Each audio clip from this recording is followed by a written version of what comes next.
Halo Sobat Cuan, jumpa lagi dengan saya di Cerita Saham. Saya ucapkan selamat pagi, selamat siang, selamat malam dimanapun Sobat Cuan menonton video ini. Pada video kali ini saya akan cerita saham IPO MPIX yang akan listing dalam waktu dekat ini. Ada 7 hal yang akan saya bahas mengenai MPIX. Yang pertama menganalisa latar belakang perusahaan dan tujuan IPO, lalu menganalisa neraca, laba rugi, arus kas, valuasi, underwater, dan yang terakhir kesimpulan. Pertama dari latar belakang perseroan. Perseroan ini didirikan pada tahun 2019 di Kota Bangkalan, Madura, Indonesia. Perseroan adalah penyedia solusi dalam pembayaran dan transaksi digital sehari-hari yang membantu para pelaku UMKM dalam mendigitalisasi usaha tradisional dengan pemberian akses lebih cepat melalui platform M-Store. Didukung dengan SDM yang berkompetensi, handal, serta profesional di bidangnya, Perseroan sejak pendirian telah menjadi mitra terpercaya dalam menjalankan usaha untuk lebih dari 500.000 pelaku UMKM di Indonesia. Sebenarnya ini Perseroan mirip sama emiten sebelumnya yang sudah kami bahas juga, yaitu dengan kode saham Tosca. Dan sama-sama penyedia platform aplikasi untuk para UMKM, e-commerce juga, salah satu startup juga. Tapi bedanya kalau Tosca itu di Kalimantan, tapi kalau M-Store ini ada di Kota Bangkalan.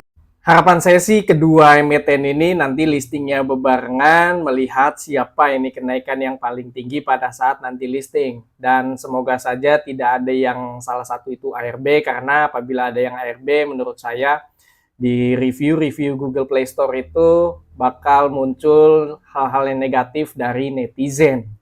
Oke, selanjutnya, dan ini adalah aplikasi dari MP Store-nya. Mungkin kalau Sobat Cuan ingin tahu lebih lengkap, Sobat Cuan bisa download aplikasi dari MP Store. Dan ini layanan-layanan produk yang ditawarkan oleh Perseroan, ada sebenarnya mirip dengan Tosca gitu ya. Kita bisa membayar listrik, membayar pulsa atau tagihan, kita juga bisa membeli e-commerce dan lain-lain. Kita juga bisa pinjam sampai dengan 50 juta di MP mengenai layanan atau fitur yang ditawarkan oleh Perseroan. Dan untuk GMV-nya, nah Sobat Cuan bisa lihat di sini, untuk GMV-nya meningkat terus tiap tahun, bahkan di tahun 2022 GMV-nya ini meningkat sampai dengan 257%, menyentuh 603 miliar rupiah. Lalu apa itu GMV? GMV adalah total transaksi online dalam retailnya atau total transaksi di aplikasinya. Dan ini sebenarnya penting untuk perusahaan sebuah e-commerce melihat seberapa besar itu perputaran uang di aplikasinya. Nah, di emiten Tosca kemarin tidak mencantumkan nilai dari GMV-nya itu sendiri. Jadi kita tidak tahu berapa total yang ditransaksikan pada aplikasi tersebut.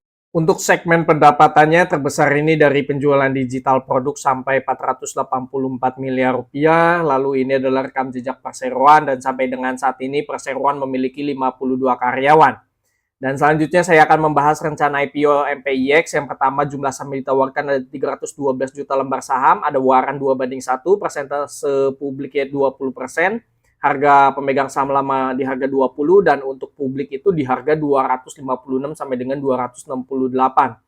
Dan ini mencapai 12 kali lipat ya harga arahnya. Apabila di 256 maka harga arah 320 atau naik 25%. Apabila di 268 itu arahnya di 334 atau naik 24,6%. Harga RB-nya apabila di 256 maka RB di harga 192 atau minus 25%, dan apabila di 268 RB di 202 atau minus 24,6%. Perolehan dana IPO 80 miliar sampai dengan 83 miliar, masa building 17 sampai 24 Januari, dan masa offering direncanakan 31 Januari sampai dengan 2 Februari, dan listing direncanakan pada tanggal 6 Februari. Dan Perseroan akan masuk dalam papan pengembangan, dan underwriter-nya ialah PT RHB Sekuritas. Untuk rencana pengguna dana hasil IPO ini 89% akan digunakan Perseroan untuk modal kerja, dan 11%-nya ini akan digunakan Perseroan untuk belanja modal berupa renovasi dan sewa hub dalam rangka menunjang rencana jangka panjang Perseroan. Lalu untuk warannya di sini ada yang waran yang ditawarkan 156 juta lembar waran, bonus waran 2:1, waran beredar 12,5%, harga awalnya 0. Harga tebusnya ini jauh sekali dengan harga penawaran pada saat IPO. Harga IPO-nya itu 296 sampai 298, tapi harga waran tebusnya itu 850. Mungkin Perseroan ini cukup optimis terhadap kinerja Perseroan di masa yang akan datang, sehingga untuk harga tebus waran ini di harga 850. Perolehan dana waran sampai dengan 132 miliar, lebih besar dibandingkan dengan perolehan dana dari hasil IPO sahamnya 80 miliar. Lalu masa perdagangan waran 6 Februari 2024 sampai dengan 3 Februari 2026, masa tebusnya 6 Agustus 2025 sampai dengan 6 Februari 2026. Untuk pengguna dana waran ini 44% akan digunakan modal kerja dan sisanya untuk modal belanja modal berupa pembelian tanah.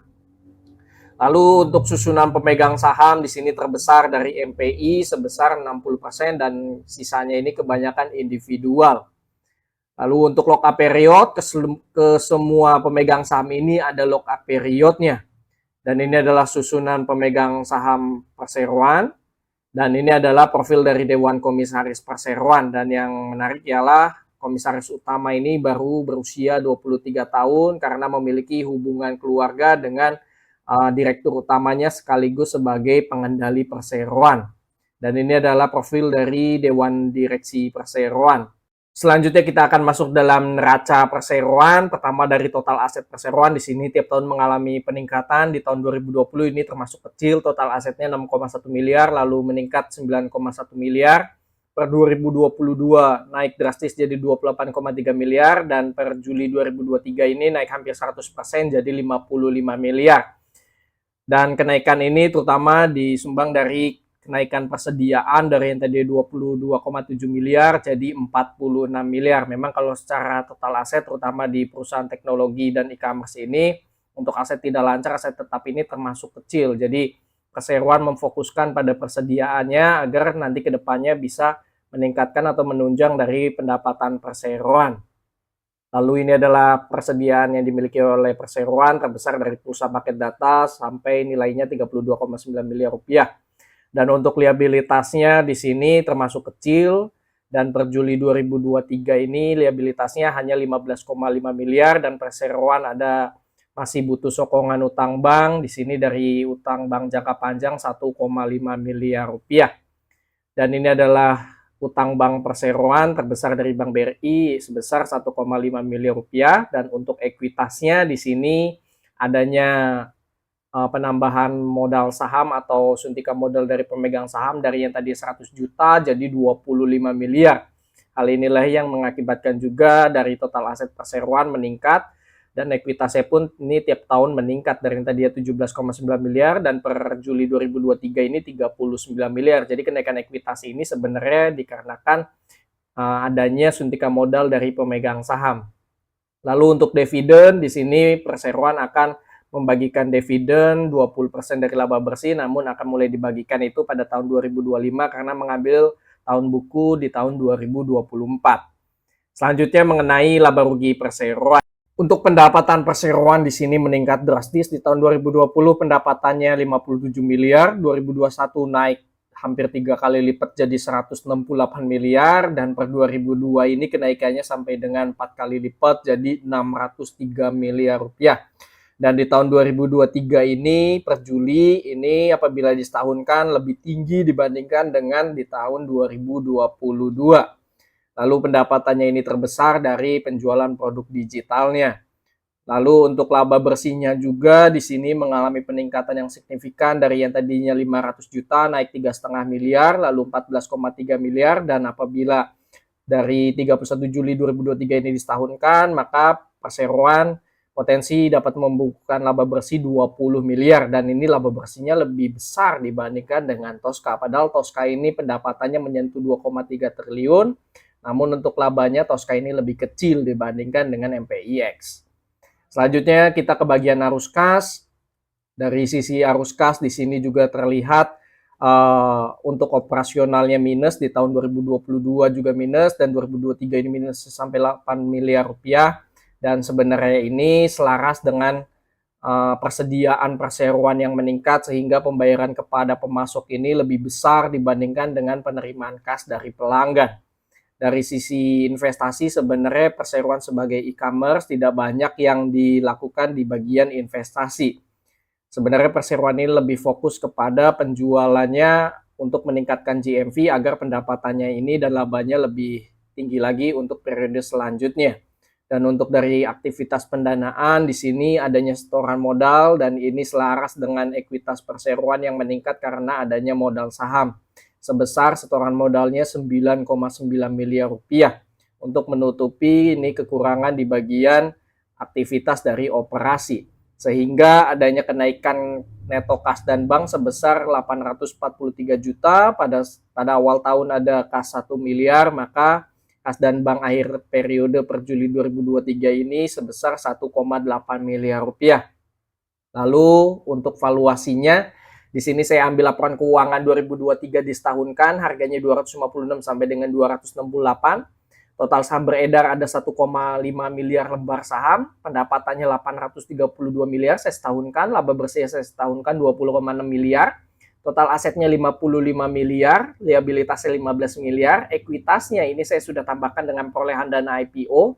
Apabila di 256 ekuitasnya 119 miliar, apabila di 268 ekuitasnya 123 miliar. Market cap total saham beredar dikalikan dengan harga saham, maka market cap-nya apabila di 256 400 miliar, apabila di 268 418 miliar. Book value perbandingan antara ekuitas dengan total saham beredar, book value yang didapatkan 76,7, apabila di 268 book value-nya 79,1. PBVR perbandingan antara harga saham dengan book value-nya, apabila di 256 maka PBVR 3,3 kali, dan apabila di 268 ini juga mirip 3,3 kali, ini karena tidak jauh rentan harganya. Dan untuk EPS-nya perbandingan antara laba bersih dengan total saham beredar, EPS-nya 13,2. Dan perbandingan antara harga saham dengan EPS-nya, apabila di 256 maka PER-nya 19,3 kali, apabila di 268 20,3 kali. ROE perbandingan antara laba bersih dengan ekuitas, dari ekuitas 119 miliar, perseroan dapat membukukan laba bersih 20 miliar, maka ROE-nya 17,2%, apabila di 268 ROE-nya 16,7%. NPM melihat rasio profit marginnya di sini dari pendapatan 832 miliar dapat membukukan laba bersih 20 miliar, maka NPM-nya 2,4%. Untuk DER di sini perbandingan antara liabilitas dengan ekuitas, dari ekuitas 119 miliar, liabilitasnya 15 miliar, maka DER-nya 12,9%, apabila di 268 DER-nya 12,5%. Selanjutnya kita masuk ke bagian underwriter. Untuk underwriter-nya yaitu PT RHB Sekuritas, tidak banyak IPO yang dibawakan oleh PT RHB Sekuritas. Sebelumnya hanya ada 2 semenjak adanya IPO, HICE dan CBRE. Dan keduanya ini bukan akselerasi, MPIX juga bukan akselerasi, masuk dalam papan pengembangan. Dan kedua sahamnya ini semuanya ARA. Baik itu opening, closing maupun untuk CBRE pun ini ARA-nya sampai dengan 2 kali. Untuk win rate-nya tentu 100% semuanya ini naik. Di sini juga saya membandingkan beberapa kompetitornya di sektor e-commerce. Saya juga ini membandingkan dengan Tosca. Untuk MPIX emang ini secara PER dan PBVR juga ini lebih murah dibandingkan dengan Tosca. Selanjutnya dan yang terakhir yaitu kesimpulan. Sebelum saya membahas mengenai kesimpulan, kami dari Cerita Saham mau menginformasikan bahwa kami sedang mengadakan giveaway pada tanggal 4 Februari sebesar 2 juta rupiah yang akan saya bagikan ke grup WA dan juga ke Instagram. Sobat Cuan bisa follow Instagram kami dan juga bisa join di grup WA kami, semuanya gratis dan tata caranya ada di kolom deskripsi. Oke, selanjutnya kita masuk ke bagian kesimpulan. Pertama dari rencana IPO dan latar belakang perusahaan. MPIX secara bisnis masih punya ruang bertumbuh. Hal ini dibuktikan dengan meningkatnya GMV perseroan tiap tahun. Fokus utama saat ini memang perlu ditingkatkan lagi jumlah pengguna aplikasi MP-Store dan juga angka GMV agar kedepannya bisa meningkatkan lagi pendapatan dan laba perseroan. MPIX secara penggunaan dana IPO termasuk wajar karena sebagian besar dana IPO digunakan untuk modal kerja dan sisanya digunakan perseroan untuk belanja modal. Jumlah saham yang ditawarkan untuk publik termasuk kecil, yaitu 3 juta lot. Semua pemegang saham ada lock up period dan waran yang membuat resiko jadi terminimalisir. Untuk papannya, perseroan masuk dalam papan pengembangan. Untuk rencana IPO dan latar belakang perseroan saya kasih nilai 8/10. Untuk laporan keuangan, MPIX memiliki laporan keuangan neraca yang sehat seiring dengan meningkatnya ekuitas perseroan. Dikarenakan ada setoran modal dan juga perseroan saat ini masih butuh sokongan utang bank untuk merealisasikan kebutuhan modal kerja perseroan.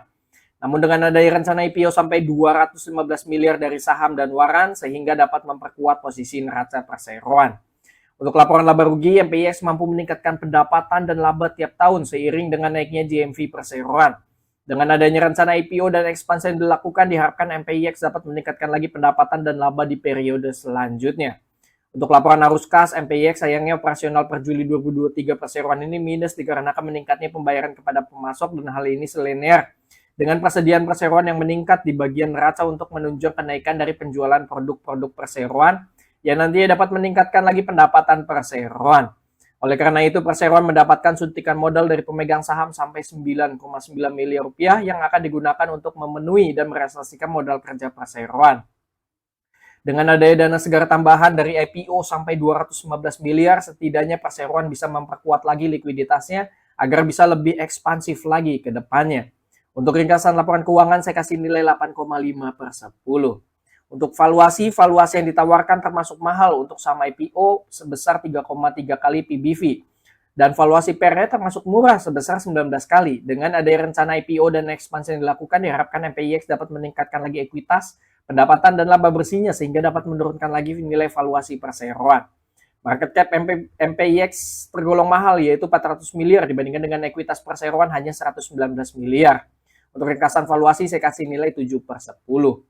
Untuk underwriter, MPIX menunjuk PT RHB Sekuritas dengan kode broker DR. Tidak banyak saham IPO yang dibawakan oleh DR. Terakhir kali DR membawakan IPO semenjak adanya IPO hanya ada 2. Secara historikal, IPO yang dibawakan oleh DR semenjak adanya IPO tidak pernah mengecewakan. Semua saham yang dibawakan oleh DR memberikan hasil arah. Hal inilah yang bisa jadi stimulus positif untuk MPIX, apakah sahamnya bisa melanjutkan tren positif atau tidak. Untuk ringkasan underwriter, saya kasih nilai 10/10. Kesimpulan akhir, saya secara pribadi cenderung ikut IPO ini. Untuk lebih jelasnya nanti ikut atau tidak, bisa follow Instagram kami, grup WA gratis, dan Stockbit forum chat. Semua link tersedia di kolom deskripsi. Bagaimana nih Sobat Cuan, mau ikut IPO MPIX ini atau tidak? Bisa isi chat di kolom komentar. Apabila Sobat Cuan mau diskusi juga silakan bisa tanya jawab di kolom chat komentar. Disclaimer on, video yang berisikan data dan atau informasi yang tersedia hanya sebagai bahan referensi dan edukasi, bukan sebagai ajakan. Keputusan bertransaksi beli, jual, ataupun skip mengacu pada rekomendasi saham dan isi video ini sepenuhnya merupakan tanggung jawab Sobat Cuan. Terima kasih bagi Sobat Cuan yang sudah menonton video MPIX ini dari awal sampai dengan akhir. Semoga video yang disampaikan bermanfaat bagi Sobat Cuan dan bisa jadi bahan pertimbangan untuk ikut IPO ini atau tidak. Sampai jumpa pada cerita saham selanjutnya. Happy trading, happy investing, happy IPO. See you semua. Bye-bye.